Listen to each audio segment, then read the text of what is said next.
Apa daerah ini selalu sepi begini, Nyai? Tidak, biasanya banyak nelayan lalu lalang di sini. Juga pedagang dari Gresik. Oh,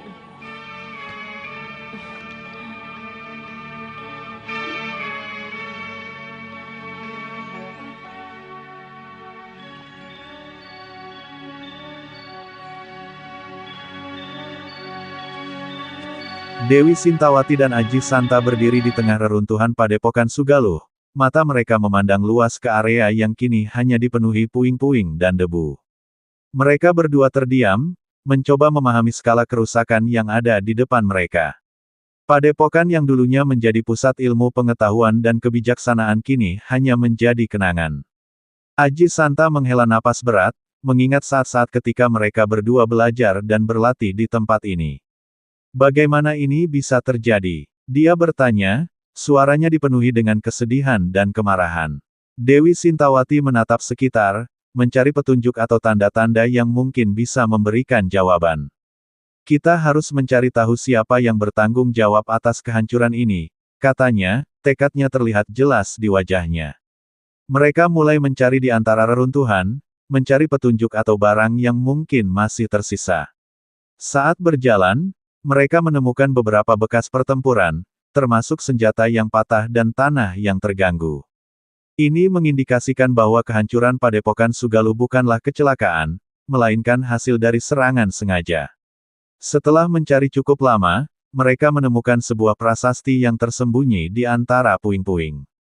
Prasasti itu tertulis dengan aksara kuno yang hanya Aji Saka yang bisa membacanya. Setelah membacanya, wajahnya menjadi gelap. Apa yang tertulis? Tanya Dewi Sintawati, penasaran. Itu adalah peringatan dari musuh kita yang telah lama, jawab Aji Santa. Mereka menyebut diri mereka sebagai kelompok bayangan, dan mereka berjanji untuk menghancurkan semua yang kita nilai berharga. Dewi Sintawati menggigit bibirnya, marah dan sedih sekaligus. Kita harus membalas ini, katanya, suaranya penuh tekad. Aji Santa mengangguk setuju. Kita akan mencari tahu lebih banyak tentang kelompok bayangan ini dan kita akan membuat mereka membayar untuk apa yang telah mereka lakukan. Dengan tekad yang baru, mereka berdua mulai perjalanan mereka untuk mencari kebenaran dan membalaskan dendam padepokan Sugaluh. Mereka tahu perjalanan ini tidak akan mudah, tapi mereka siap untuk menghadapi apapun yang ada di depan mereka.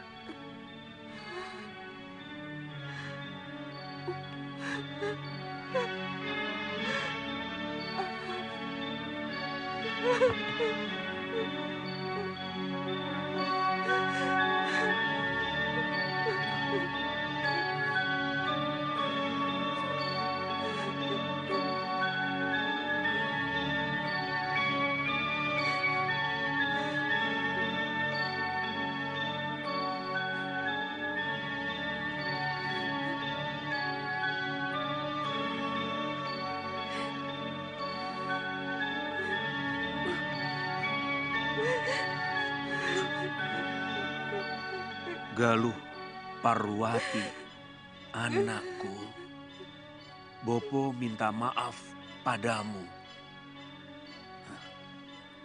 Sebagai manusia, Bopo tidak luput dari kehilafan. Bopo telah tergoda oleh kecantikan Nila Saroya. Yang ternyata hatinya lebih busuk dari seekor serigala. Rupanya Dewata telah menghukum aku. Nila Saroya dan Darpasyura telah mengkhianatiku.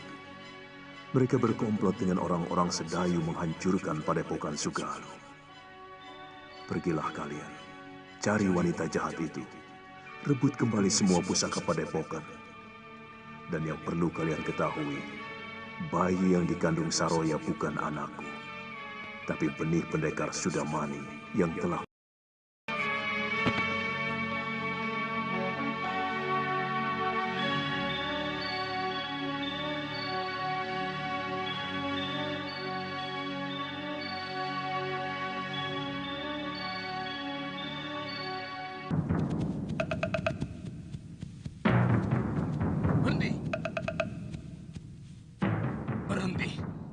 Siapa yang mengizinkan Kisanak masuk?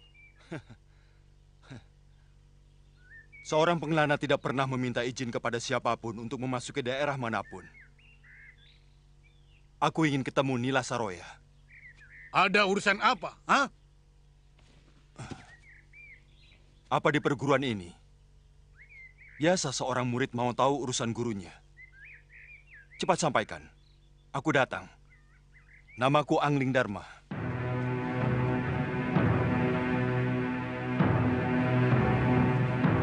Angling Dharma berjalan menuju padepokan Halimun Petak, langkahnya mantap dan tekadnya kuat.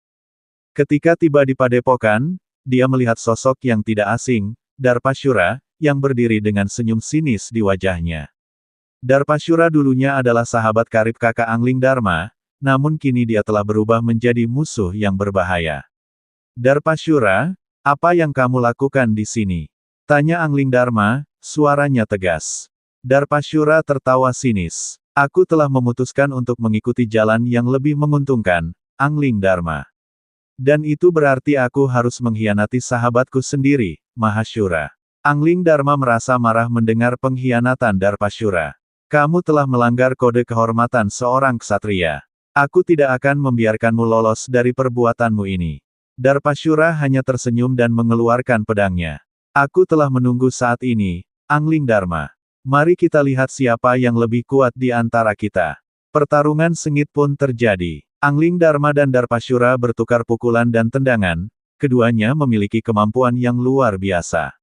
Namun, Angling Dharma memiliki kelebihan dalam hal kebijaksanaan dan pengalaman tempur. Setelah beberapa saat bertarung, Angling Dharma berhasil mengalahkan Darpasyura dengan sebuah tendangan maut yang membuatnya terjatuh ke tanah. Darpasyura mencoba bangun, tapi Angling Dharma menempelkan pedangnya ke lehernya. Mengapa kamu mengkhianati kakakku? Tanya Angling Dharma, suaranya dingin. Darpasyura menatap ke atas, mata Angling Dharma terlihat penuh dengan kemarahan. Aku hanya ingin memiliki kekuasaan dan kekayaan. Aku tidak peduli dengan persahabatan atau kehormatan. Tiba-tiba, terdengar suara dari belakang. Hah, Darpasyura, kamu memang pengkhianat sejati. Tapi kamu tidak sendirian dalam perbuatanmu ini. Angling Dharma menoleh dan melihat Bila Saroya berdiri di belakangnya, dengan senyum sinis di wajahnya. Bila Saroya dulunya adalah sahabat Mahasyura juga, namun kini dia juga telah berubah menjadi musuh. Apa maksudmu, Bila Saroya? Tanya Angling Dharma, waspada. Aku juga telah mengkhianati Mahasyura, dan aku tidak akan membiarkanmu menghukum Darpasyura sendirian, jawab Bila Saroya, mengacungkan pedangnya.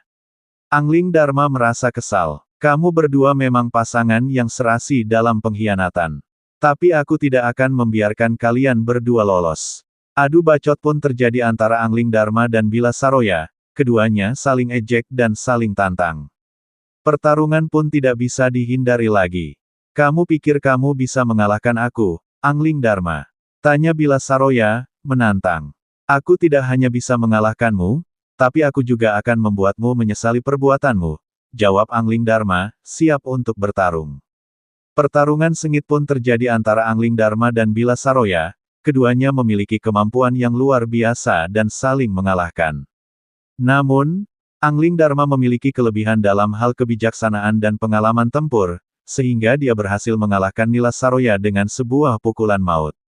Setelah mengalahkan Nila Saroya, Angling Dharma menoleh ke Darpasyura yang masih terbaring di tanah.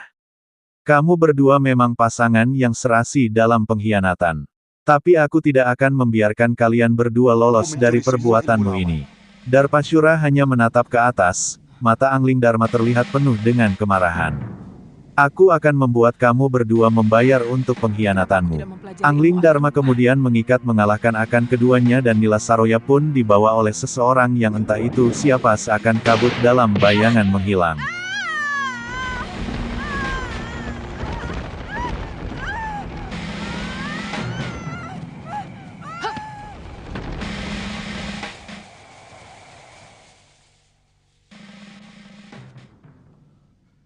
Maaf Tuan, saya bukan warga Halimun Petak.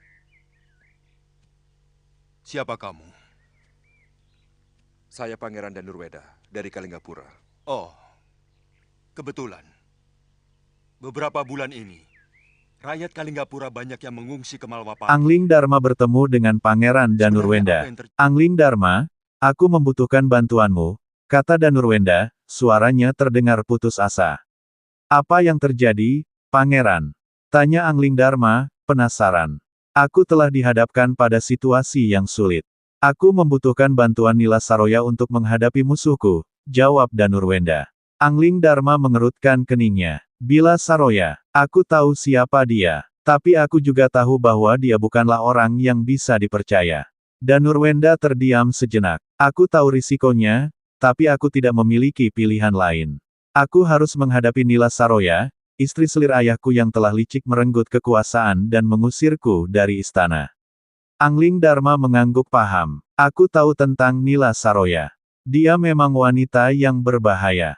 Tapi bila Saroya bukanlah jawaban yang tepat. Dia hanya akan memanfaatkanmu untuk kepentingan dirinya sendiri. Danurwenda terlihat ragu-ragu. Aku tidak tahu apa yang harus aku lakukan. Aku hanya ingin merebut kembali kekuasaan yang seharusnya milikku. Angling Dharma menatap Danurwenda dengan serius. Pangeran, aku memperingatkanmu bahwa kamu menempuh jalan yang salah. Bila Saroya bukanlah orang yang bisa dipercaya, dan dia hanya akan membuatmu semakin terjebak dalam masalah. Kamu harus mencari jalan lain untuk merebut kembali kekuasaanmu. Danurwenda terdiam, mempertimbangkan kata-kata Angling Dharma. Apa yang harus aku lakukan, Angling Dharma? Aku tidak tahu bagaimana cara merebut kembali kekuasaan tanpa bantuan Bila Saroya. Angling Dharma tersenyum bijak. Aku bisa membantumu, Pangeran. Aku memiliki pengetahuan dan pengalaman yang bisa membantumu menghadapi Nila Saroya dan merebut kembali kekuasaanmu. Tapi kamu harus mempercayai aku dan mengikuti saranku. Danurwenda terlihat ragu-ragu, tapi akhirnya dia mengangguk. Baiklah, Angling Dharma, aku akan mempercayaimu. Tolong bantu aku merebut kembali kekuasaan yang seharusnya milikku. Angling Dharma tersenyum. Aku akan membantumu, Pangeran. Tapi kamu harus ingat bahwa jalan yang kita tempuh ini tidak akan mudah. Kita harus siap menghadapi segala kemungkinan. Termasuk musir saya, dan mengangkat Nayakai yang berhati busuk dan serakah. Kamu telah melakukan langkah yang keliru. Nila Saroya lebih biadab daripada selir ayahmu. Orang yang dengan tanpa beban secuil pun tega menghancurkan perguruan orang tuanya sendiri. Orang yang dengan tanpa perasaan telah tega mencuri kita perguruan dari orang yang telah menolongnya. Hancurkan kekuatan Senopati Prabakara. Saya yakin, tempat Nyai sebagai selir yang kaya raya, umurnya tinggal hitungan hari saja. Apa maksud Kakang? Kita jangan terlalu banyak cari penyakit. Mereka akan memberontak, menyerang Kalinggapura. Dinda tidak pernah berpikir, di mana putra raja, bekas suami Dinda itu sekarang berada. Apa tidak mungkin mereka akan berkomplot dengan Prabakara di Karangtal? Kakang yang menyuruh saya menyingkirkan Prabakara dari Kalinggapura. Maksud Kakang dulu adalah membinasakan Prabakara. Itu semua tidak mungkin saya lakukan, Kakang, selama Gusti Prabu masih hidup. Beliau lebih menyayangi Prabakara daripada putranya sendiri.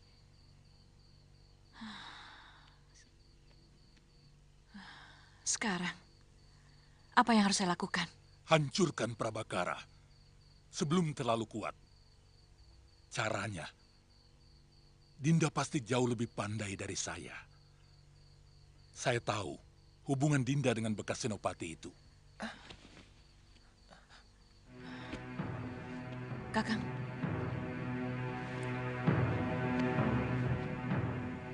jangan permalukan saya. Sekarang, apa rencana Kakang? Rencananya... Gusti, sudah lama Gusti Prabu tidak pernah lagi berburu. Dinda sudah kangen sekali suasana hutan lebat. Kesunyian selalu menimbulkan dengan Gusti. Iya. Pada ketika itu setelah mengatur rencana Gitirwara dan adiknya, itu pun segera menjalankan aksinya, sang adik yang bernama Daneswara itu membujuk sang raja agar mau untuk mengajak sang adipati Menak Prabangkara untuk berburu agar nanti rencananya berhasil hingga akhirnya sang Prabu pun dengan tanpa rasa curiganya ia langsung untuk mengiyakan dikarenakan Daneswara adalah perempuan penggoda dan sok polos padahal hatinya sangat-sangatlah busuk. Hingga akhirnya sang Prabu Darpasunu pun mengiyakan akan tawaran tersebut, hingga pada akhirnya akan datang surat untuk berburu kepada Adipati Karangtal tersebut, yang akan memudahkan rencana Daneswara untuk membunuh Setiap sang orang Adipati pasti akan Menak iri Prabangkara. kalau melihat seseorang sedang bergairah. Bukan begitu, Dayang? Benar, Gusti. Ah, siapa namamu? Puspasarira, Gusti. Puspasarira. Apakah kau tidak merasa iri melihat kemesraan kami? Gusti? Tidak usah jawab. Aku sudah melihat jawabannya di matamu. Gusti, sudah lama Menak Prabakara tidak pernah menghadap Gusti.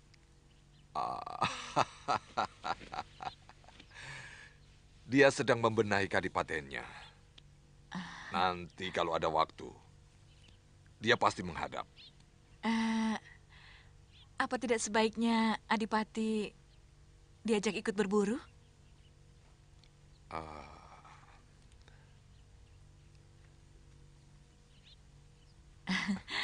Paling tidak, hubungan Gusti dengan anak angkat Gusti akan semakin akrab. Dan sangat bijak kalau hubungan antara raja dan bawahan semakin erat, Gusti. Kau memang cerdas, Danis. Sungguh lengkap anugerah Dewata padamu. Selain memiliki wajah yang cantik, kau juga mempunyai otak yang cemerlang. Bahwa pengangkatan Senopati sebagai Adipati adalah usaha untuk membuang diri Senopati dari Kalinggapura. Ya, Giriwara semakin semena-mena. Dan sekarang sudah menguasai seluruh pasukan di Kalinggapura. Ada yang memberitahu aku bahwa dia juga menghimpun kaum pendekar dari dunia persilatan untuk memperkuat pasukannya.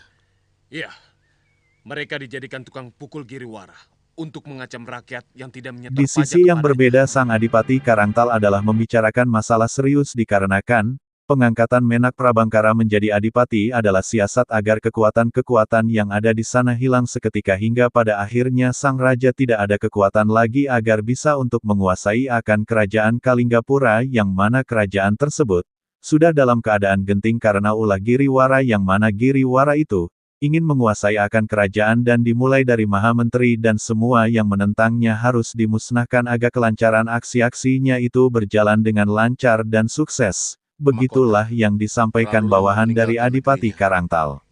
Tapi Dewi Daneswara, perempuan itu harus dilenyapkan.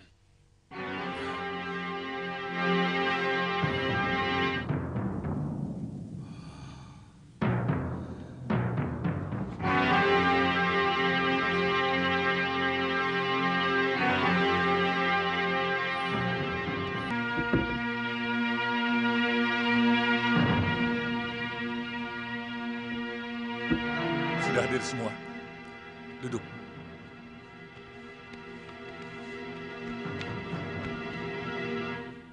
Bondel, Saya, Gusti.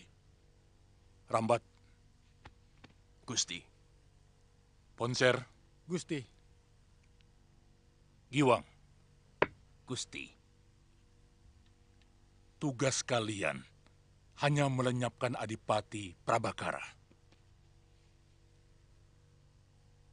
Awasi terus dia, sampai terpisah dengan Gusti Prabu di hutan Grogolan. Baru kalian bertindak. Kami akan kirimkan Prabakara yang angkuh itu ke hadapan Gusti. Tidak usah. Bagiku yang penting, orang berbahaya itu harus dilenyapkan. Prabakara adalah duri dalam daging Kalinggapura. Mengerti kalian? Mengerti, Gusti.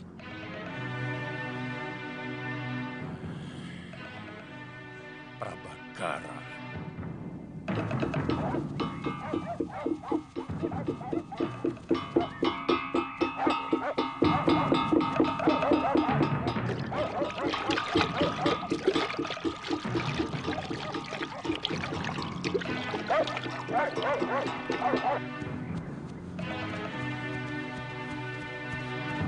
Adipati Prabangkara berjalan di samping Raja dan Permaisuri Daneswara. Mereka bertiga sedang berburu di hutan yang lebat dan rimbun. Suasana hutan yang tenang dan damai membuat mereka merasa santai dan menikmati kegiatan berburu. Ketika mereka sedang berjalan, Adipati Prabangkara tiba-tiba merasa ada yang tidak beres. Dia melihat beberapa orang yang mencurigakan berkeliaran di sekitar mereka. "Raja, saya rasa kita harus berhati-hati," kata Adipati Prabangkara, suaranya rendah dan waspada.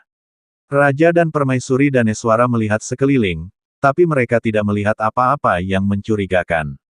"Tidak apa-apa, Prabangkara. Kita sedang berburu, bukan berperang," kata Raja dengan senyum. Tapi Adipati Prabangkara tidak yakin. Dia terus memperhatikan sekeliling, dan tiba-tiba dia melihat beberapa orang yang berpakaian gelap dan membawa senjata. "Raja, kita harus pergi dari sini sekarang juga," kata Adipati Prabangkara, suaranya lebih keras dan mendesak.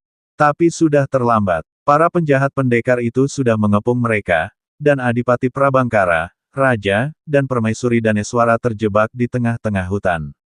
Para penjahat pendekar itu menyerang mereka dengan senjata, dan Adipati Prabangkara berusaha melindungi Raja dan Permaisuri Daneswara dengan kemampuan bertarungnya. Tapi mereka terlalu banyak, dan Adipati Prabangkara mulai kewalahan. Tiba-tiba, sebuah bayangan muncul di antara pepohonan. Bayangan itu bergerak dengan kecepatan dan kekuatan yang luar biasa, dan para penjahat pendekar itu terkejut dan ketakutan. "Siapa kamu?" teriak salah satu penjahat pendekar.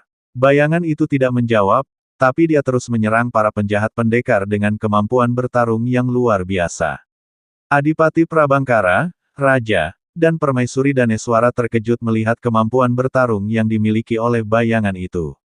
Setelah beberapa saat, para penjahat pendekar itu berhasil dikalahkan, dan bayangan itu mendekati Adipati Prabangkara. "Aku Angling Dharma," kata bayangan itu dengan senyum. "Aku melihat kalian dalam bahaya, dan aku tidak bisa membiarkan itu terjadi."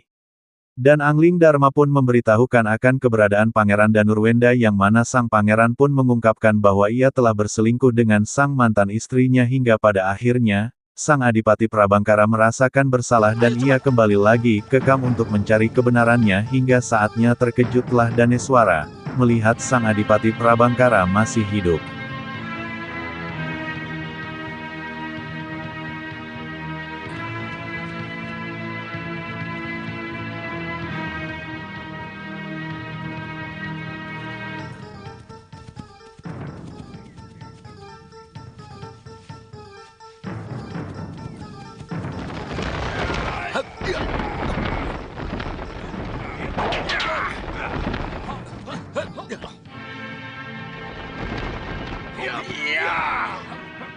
Katakan, siapa yang menyuruh kalian? Apa perlu tahu? Kalau sebentar lagi kamu akan tewas. Kalian orangnya Giriwara. Jangan banyak mulut.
Terima kasih, Tuan. Berterima kasihlah kepada Pangeran Danurweda. Pangeran Danurweda?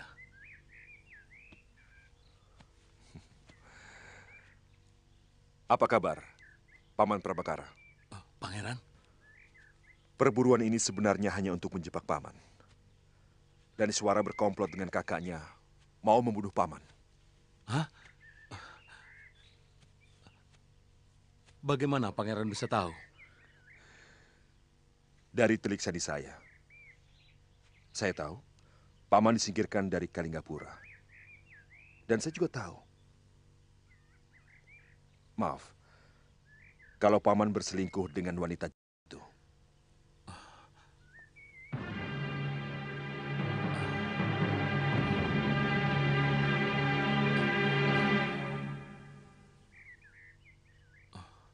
Maafkan hamba, Pangeran. Bekas istri Pangeran benar-benar tukang sihir yang mampu membuat hamba seperti seekor kerbau yang dicocok hidung.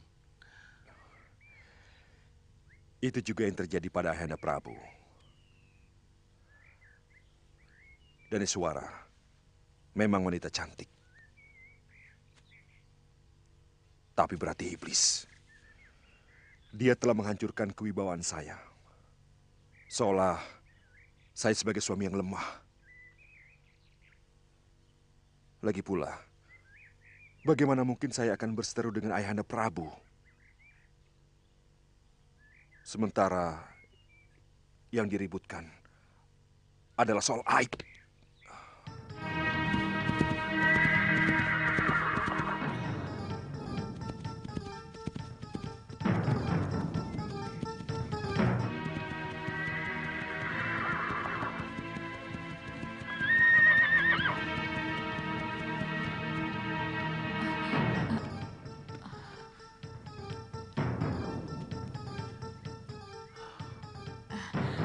Kok cepat pulang, Kakang Adipati?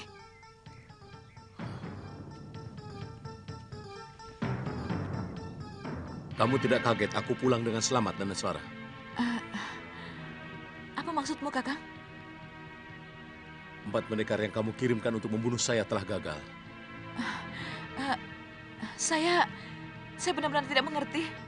Apa maksud Kemudian Sang Adipati pun langsung ke sana ke tempat peristirahatan Sang Permaisuri yang mana Sang Permaisuri itu terkejut melihat keadaannya baik-baik saja hingga pada akhirnya Sang Daneswara pun akan ditangkap akan tetapi yang mana itu adalah pria mitra itu yang menyamar jadi sang perempuan atau bencong dan akhirnya sang pria mitra pun langsung untuk menyerang Adipati Menak Prabangkara hingga akhirnya sang pria mitra bertarung kepada Adipati Menak Prabangkara hingga akhirnya Sang Adipati pun berhasil mengalahkan mitra dan mitra ditegur oleh Sang Pangeran Danurwenda hingga pada akhirnya Sang Pangeran pun menghentikan akan pertarungan dan pria mitra lari, hingga akhirnya Sang Pangeran memerintahkan adipatinya untuk merencanakan sesuatu yang sesuatu itu adalah siasat untuk menangkap Giri Warawara, agar tidak ada lagi ketidakadilan untuk rakyat yang menderita.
Pria Mitra!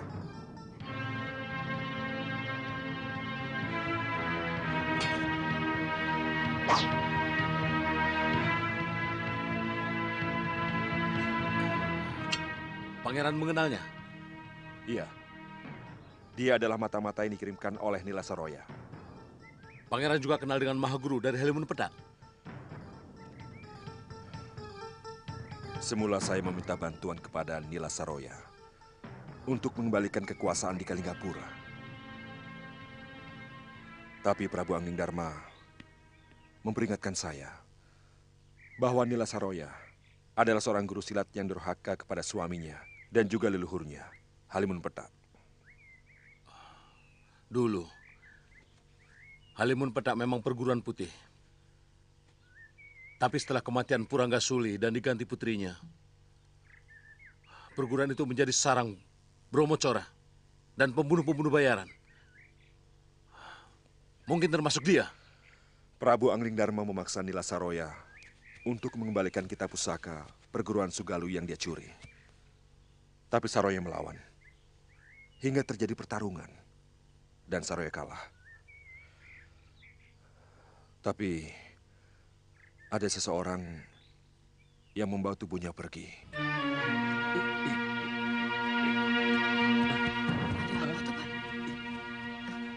Saya mau tanya, di mana? Ayo, Nduk, cepat.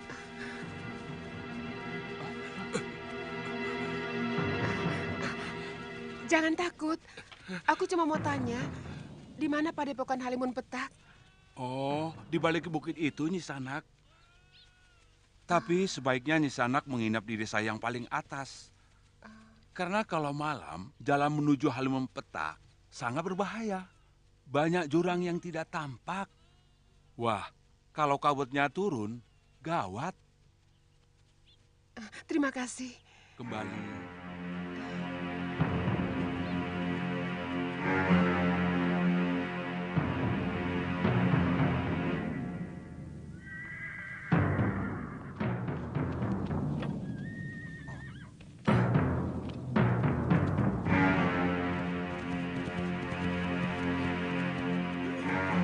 Bagaimana? Ketemu?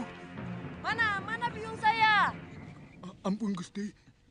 Kami sudah menyusuri sampai pantai utara, tapi tidak ketemu, Den. Lalu bagaimana? Benar, Paman. Kami tidak menemukannya.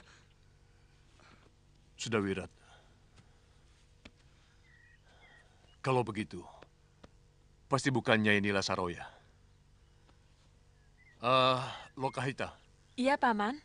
Kumpulkan semua murid perguruan nanti malam. Kita harus membicarakan langkah-langkah kita selanjutnya. Bagaimanapun, perguruan ini harus tetap berjalan. Baik, Paman.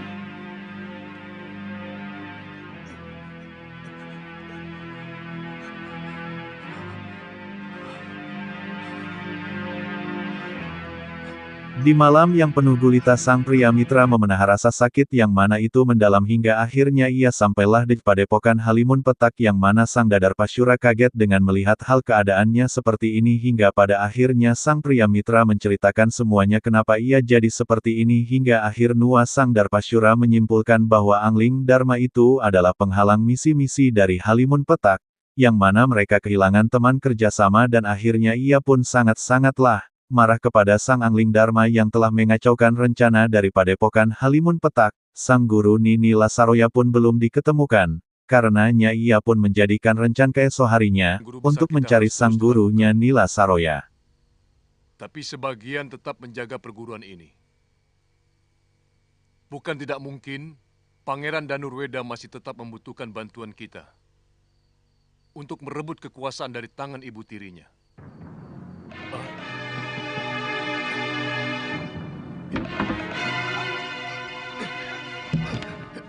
Paman, pria mitra.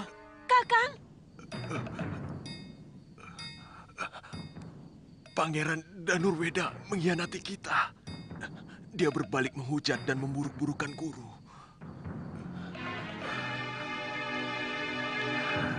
Bersama Adipati Karangtal, mereka mau menangkap saya. Agak kurang masuk akal. Kalau Pangeran Danurweda sampai membiarkan Adipati Prabakara yang mau menangkapmu. Kakang.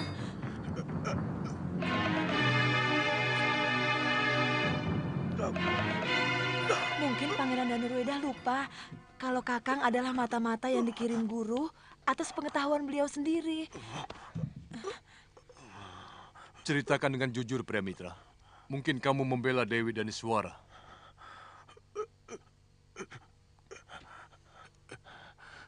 Tugas yang dibebankan pada saya benar-benar berat. Lebih baik saya diberi tugas untuk menghancurkan musuh dengan pedang. Saya mohon pengertian kalian. Saya menyamar sebagai dayang yang setiap saat melihat Dewi Daniswara berganti pakaian dan bahkan memijat betis wanita cantik itu. Saya laki-laki waras. Pekerjaan itu menghancurkan keteguhan hati saya. Kamu membela Daniswara waktu mau ditangkap? Iya. Adipati Karangta terlalu kasar pada wanita. Saya tidak tega melihatnya. Sebenarnya, semua ini ulah Prabu Angling Dharma. Dia yang mengacaukan hubungan baik Pangeran Danurweda dengan Guru Nilasaroya. Padahal, hubungan baik dengan calon Raja Kalinggapura itu sangat baik untuk perguruan kita. Dharma.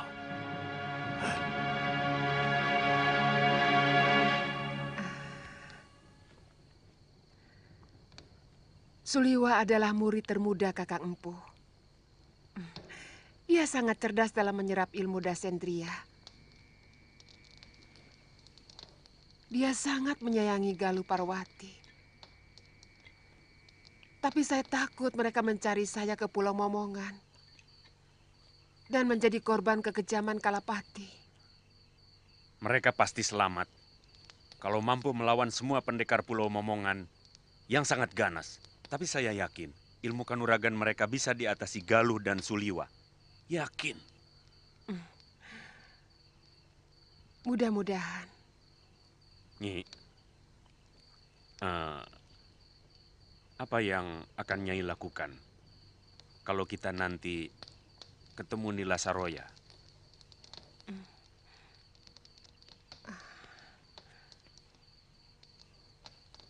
Saya akan mengambil kembali kitab pusaka Dasendria dari tangan perempuan itu.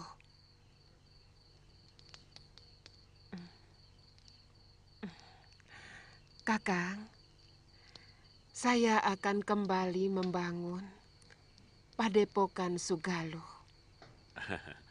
Semoga saja, Nini. Saya akan mendoakan. Terima kasih, Kakang. Ya.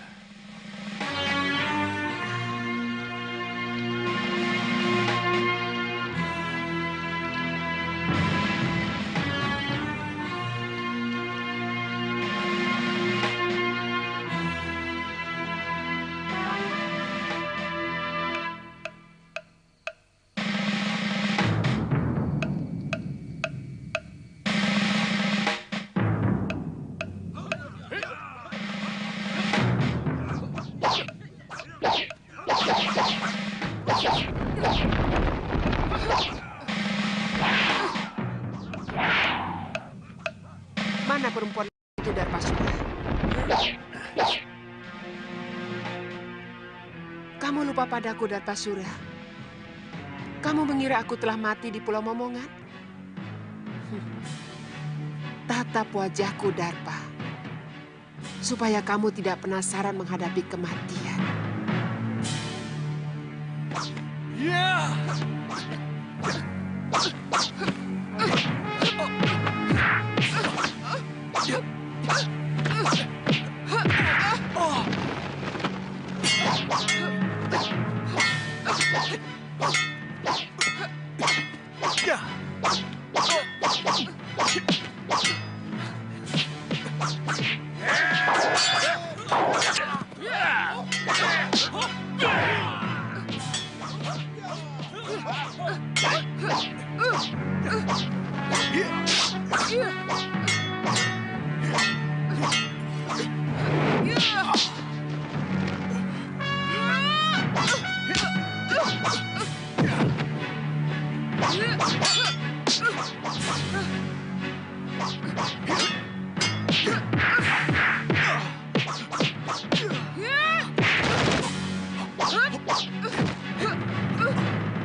Dia bukan tandinganku.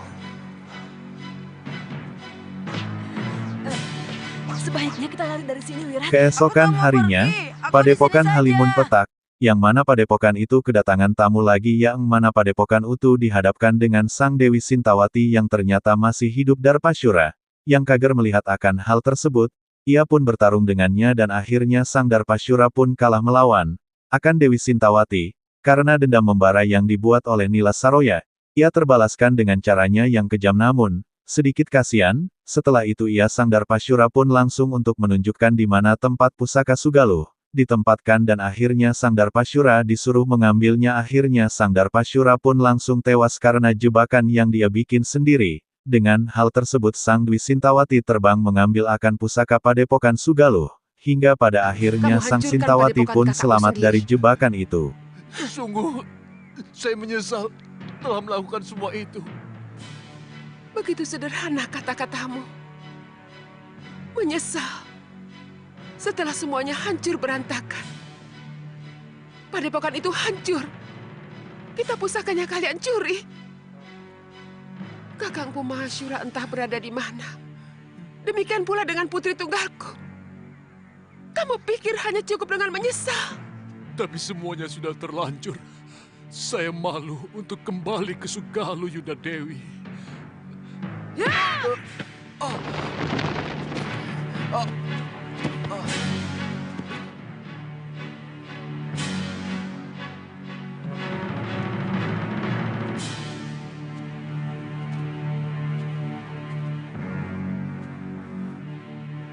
Kembalikan kitab pusaka Dasendriya. Juga benda-benda pusaka perguruan yang telah kalian curi.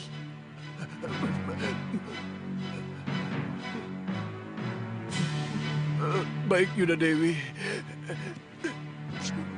Saya tunjukkan tempatnya.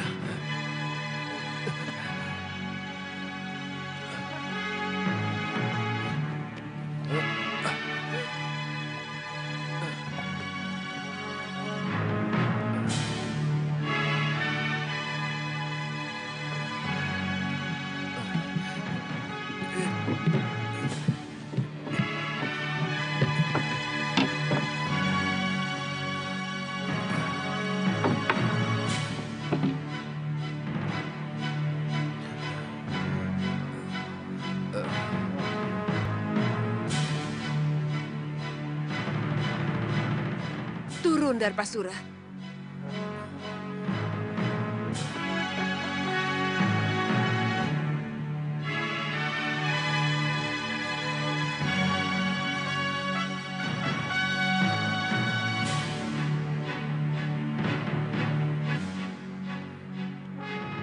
Kitab dan benda pusaka itu disimpan di depan altar perguruan Halimun Petak, Yuda Dewi. Ambil. Dan berikan semua milik padepokan suamiku kepadaku. Yuda Dewi tidak takut kalau kitab pusaka itu kembali saya bawa lari. Kalau saya yang mengambil. Ayo ambil. Ambil. Baik.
Kita tinggalkan tempat ini. Hati-hatinya. Rencana selanjutnya bagaimana? Kami akan mengadakan rembukan dulu dengan sesepuh yang lain. Apa perlu kami kembali menempati padepokan leluhur kami di Pegunungan Kendeng? Saya akan bahagia kalau Halimun Peta dikuasai kembali oleh pendekar-pendekar Halimun Peta yang sejati. Kami pun sudah cukup lama merindukan tempat muasal kami. Bisa kami kuasai kembali seperti dulu, Gusti Prabu. Silahkan.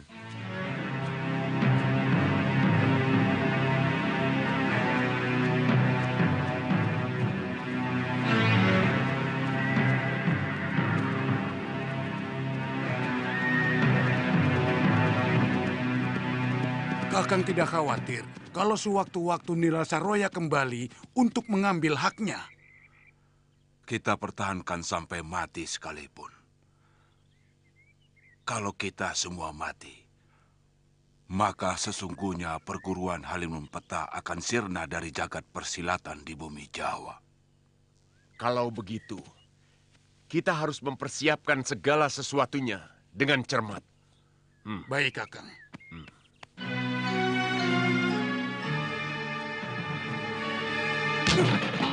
Apa?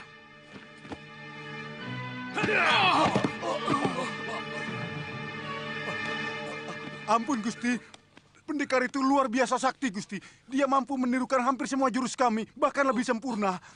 Giriwara berdiri di tengah-tengah prajurit yang mengepungnya. Wajahnya terlihat tenang dan tidak terganggu. Kalian tidak bisa menangkapku, kata Giriwara dengan senyum sinis. Prajurit-prajurit itu tidak peduli dengan kata-kata Giriwara dan terus mendekatinya. Giriwara memberi isyarat kepada para pendekar yang setia kepadanya, dan mereka segera menyerang prajurit-prajurit itu. Pertempuran sengit pun terjadi, dengan Giriwara dan para pendekarnya melawan prajurit-prajurit yang berusaha menangkapnya. Giriwara sendiri tidak ikut bertempur, tapi dia mengawasi jalannya pertempuran dengan teliti. Ketika pertempuran semakin sengit, Giriwara melihat kesempatan untuk kabur. Dia memberi isyarat kepada salah satu pendekarnya, dan mereka segera membuat celah bagi Giriwara untuk kabur. Giriwara memanfaatkan celah itu dan kabur dari tempat, meninggalkan para pendekarnya untuk terus melawan prajurit-prajurit. Para pendekar itu bertempur dengan gigih, tapi mereka tidak bisa melawan kekuatan prajurit-prajurit yang terlalu banyak. Setelah Giriwara kabur, para pendekarnya mulai kalah dan satu persatu mereka terjatuh. Prajurit-prajurit itu kemudian mengejar Giriwara, tapi dia sudah tidak terlihat lagi. Giriwara berlari dengan cepat, menggunakan kemampuan larinya yang luar biasa untuk menjauhkan diri dari prajurit-prajurit yang mengejarnya. Dia tidak berhenti sampai dia yakin bahwa dia sudah aman. Ketika Giriwara akhirnya berhenti berlari, dia menarik napas dalam-dalam dan tersenyum. Aku berhasil kabur, kata Giriwara dengan puas. Tapi Giriwara tahu bahwa ini bukanlah akhir. Prajurit-prajurit itu pasti akan terus mengejarnya, dan dia harus siap untuk melawan mereka lagi. Giriwara mempersiapkan dirinya untuk pertempuran berikutnya, yakin bahwa dia akan bisa mengalahkan musuh-musuhnya sekali lagi. Cari jalan lain!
Danurweda berusaha untuk menghancurkan aku.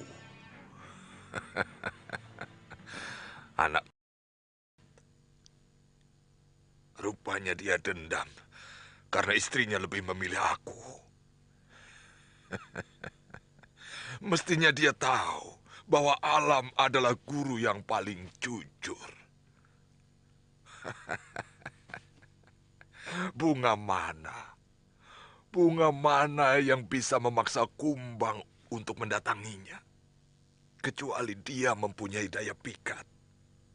Dan Daneswara dengan sukarela datang kepadaku, memintaku untuk...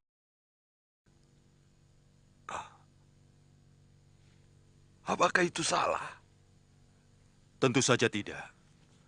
Kakang Prabu tidak bersalah. Tapi Adi Danurweda juga tidak bersalah. Perempuan itu yang tidak benar. Nilai seorang istri adalah kesetiaannya kepada sang suami.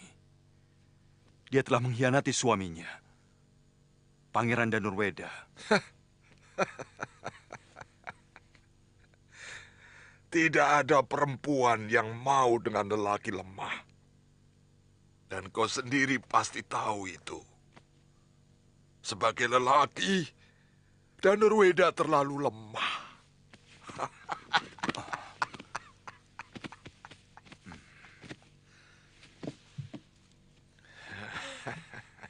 Itu artinya, Tuan tetap menganggap bahwa Daneswara tidak salah. Jelas.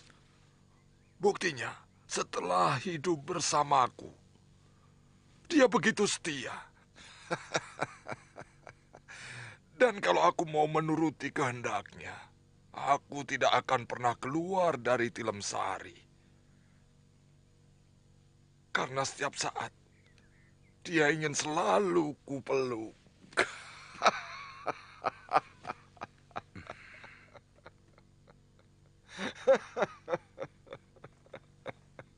Ada sebuah pertanyaan yang Tuan harus jawab. Dengan pikiran yang jernih dan jujur.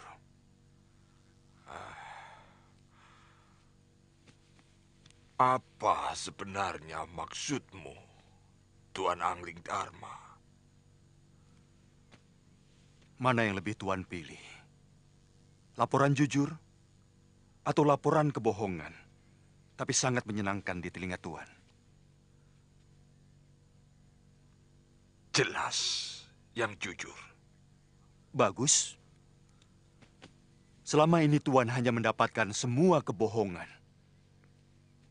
Kepura-puraan. Dia hanya pura-pura puas, pura-pura cinta, pura-pura setia kepada Tuan. Padahal di belakang Tuan dia melakukan perselingkuhan dengan Adipati Prabakara. Bohong! Fitnah! Kau sengaja mau menghancurkan aku, Angling Dharma.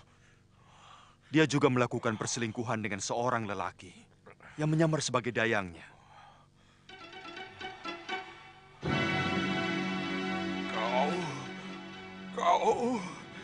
Kau...